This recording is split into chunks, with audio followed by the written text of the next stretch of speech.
अस्सलाम वालेकुम जी सारे दोस्तों का की हाल है। उम्मीद करता वा ठीक हो दे खैर खरीयत नाल हो दे। सुबह सुबह का माशाल्लाह टाइम है, धुंध चंगी टकावी पई है ते ठंड भी चंगी रज पई है। दिल नहीं पिया सच्ची गल ते वे धार कड्ढन ते भी पिया करदा, भांडे ते ले जांदे ने पर की करिए दिल नहीं पिया करदा। ठंड बड़ी है, चादर भी लई है, कोट भी पाया, जुत्ती जराबा हर शे टैट की है, टोपी भी पाई है, पर ठंड जड़ी नहीं वो रज है। ठीक है, ये शहरियां बंदियां गरीबां की पता है, अंदर बह के अपना सुकून ना पैसा कमा रहे हैं। जट बंदे सारा दिन मेहनत करके इस ठंड दे विच ठीक है धार कटते हैं, पट्ठियां का काम करते हैं, खाद पाते हैं, स्प्रे करते हैं। ये सिर्फ गरीब जटां का ही काम है।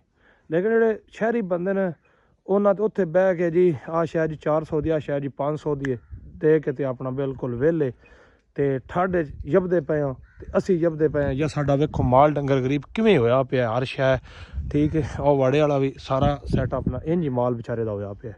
तो जिन्हें सारे चैनल सबसक्राइब नहीं किया, फॉलो नहीं किया यारो जल्दी जल्दी करो। सर्दी बड़ी आई 10 जनवरी है, बड़ी ज़्यादा सर्दी हकीकत गल है, खलोता भी नहीं जाता इन्नी ठंड है, नाल हवा चलती पई है। लेकिन अज साडा मुलाजम भी कोई नहीं आया, की बंदा हुण करे दसो।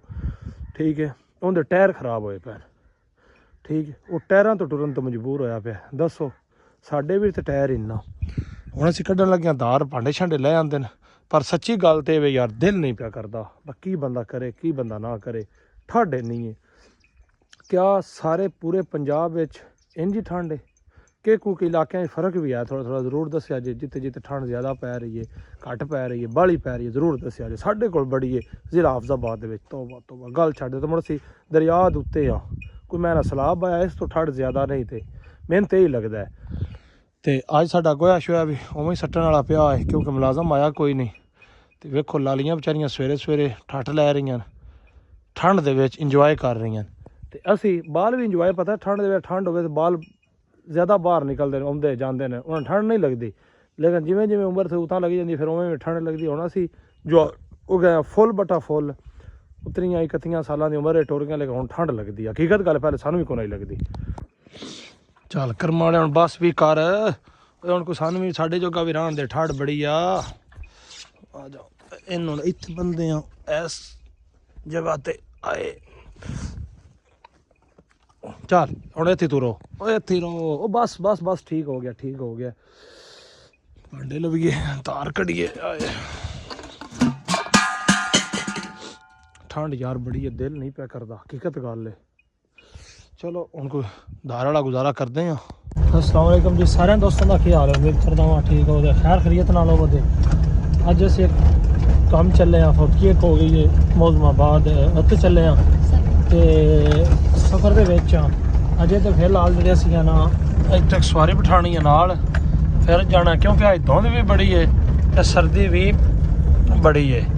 ठीक है, तो जिन्हें साढ़े चैनल सबसक्राइब नहीं किया, फॉलो नहीं किया, वो जल्दी जल्दी कर लो। तो दुआ साढ़े वास्ते करनी है। सफ़र वाह वाह लम्मा है तो धुंध भी बड़ी है, कहते भाई कोई शह नज़र नहीं पी आती, दूरों दूर धुंध चंगी है, लेकिन दो त्रों कनालों के मत्थे से हर चीज़ जी है ना नज़र आती पई है। ठीक है, तो रहना बिल्कुल साढ़े नाल है। सारा विलाग इंशाल्लाह बहुत ही मज़ेदार होगा। अज तुहानूं विखावांगे। ਅਸੀਂ ਜਾ ਰਹੇ ਹਾਂ ਜੀ ਸਰਗੋਦਾ ਕੋਟ ਮੋਮਨ ਮੌਜਮਾਬਾਦ ਚੱਲਾ ਕੀਤਾ, ਧੁੱਪ ਵੀ ਨਿਕਲ ਆਈ ਹੈ ਵੇਖੋ ਜੀ। ਤੇ ਮੋਟਰਵੇ ਤੇ ਜਾਂਦੇ ਪਏ ਹਾਂ ਸਫ਼ਰ ਦੇ ਵਿੱਚ ਸਵੇਰੇ ਬੜੀ ਧੁੰਦ ਹੈ, ਜਿਸ ਟਾਈਮ ਘਰੋਂ ਨਿਕਲੇ ਆ ਤੁਹਾਨੂੰ ਵਿਖਾਇਆ ਸੀ। ਲੇਕਿਨ ਅੱਲਾ ਦਾ ਸ਼ੁਕਰ ਹੈ ਧੁੱਪ ਨਿਕਲ ਆਈ ਹੈ। ਤੇ ਸਾਰਿਆਂ ਭਰਾਵਾਂ ਕਮੈਂਟ 'ਚ ਜ਼ਰੂਰ ਦੱਸਣਾ ਕਿ ਜਿਹੜਾ ਪਿੱਛੇ ਮੌਲਵੀ ਚੱਲਦਾ ਪਿਆ ਕਿਹੜਾ, ਸੁਣ ਕੇ ਥੋੜਾ ਜਿਹਾ ਨਾ ਸਾਰਿਆਂ ਦੱਸਣਾ ਕਿਹੜਾ।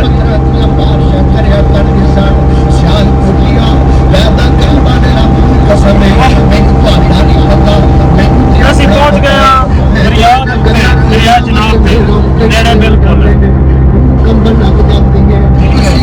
ਜਿੰਨਾ ਸਾਡੇ ਯਾਰ ਚੈਨਲ ਸਬਸਕ੍ਰਾइब नहीं किया यार वो जल्दी कर लो।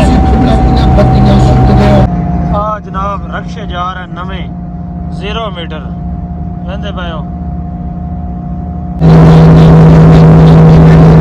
बन गए हैं जी कोट मोमन। धुंध मुड़ पै गई है चंगी टका के, ठंड पूरी बन गई है दोबारा फिर। चौधरी जी नाल बैठे मेरे, ठीक है ये भी आई नाल ना शरत रहे निकाल दे मुंडे ना वीडियो वेख के होनी है जरूर पता लग जाएगा। सारे दर्शन मैं शरत रहे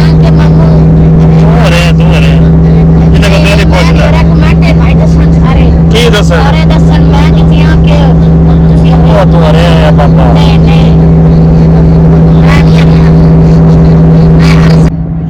ਸਰਗੋ ਦੇ ਜੀ ਮਾਲਟੇ ਵੀ ਹੁਣ ਤੇ ਪੁਰਾਣੇ ਹੋ ਗਏ ਜਿਹੜਾ ਬੋਰਡ ਲੱਗਾ ਹੋਇਆ ਨਾ ਮੇਲਾ ਕੋਟ ਮੋਮਨ ਇਲਾਕੇ ਦੇ ਵਿੱਚ ਮਾਲਟੇ ਵੇਖੋ ਲੋੜ ਹੋ ਰਹੇ ਨੇ ਆਹ ਟਾਪਿਆਂ ਦੇ ਵਿੱਚ ਪੈ ਰਹੇ ਨੇ ਸਾਡੇ ਇਲਾਕੇ ਦੇ ਵਿੱਚ ਤੇ ਮਾਲਟੇ ਹੱਥ ਹੀ ਨਹੀਂ ਪਾਉਣ ਦਿੰਦੇ ਸਰਦੀ ਵੀ ਫੁੱਲ ਹੈ ਮੇਰੇ ਹਿਸਾਬ ਨਾਲ ਇਹਨਾਂ ਦਾ ਵੀ ਮੰਦਾ ਹੀ ਹੋਣਾ ਮਾਲਟਿਆਂ ਦਾ ਵੀ